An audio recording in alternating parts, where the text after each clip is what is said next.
everyone, and welcome to our story corner. Deep in a magical, sparkly cave lived a tiny baby dragon named Flicker. Now, Flicker was just like any other baby dragon, except for one little thing.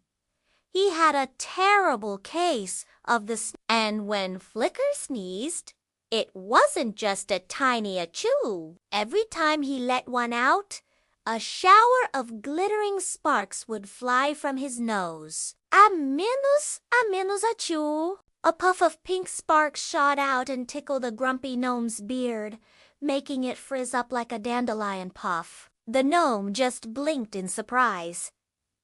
Another sneeze sent golden sparks zipping around, accidentally lighting up all the cave crystals like a disco ball. All the forest creatures started dancing. Flicker felt a bit embarrassed, but seeing everyone giggle and dance, he realized his sparkly sneezes weren't so bad after all. They brought unexpected joy and a whole lot of giggles to the enchanted forest. Thanks for watching. Don't forget to like and subscribe for more magical tales.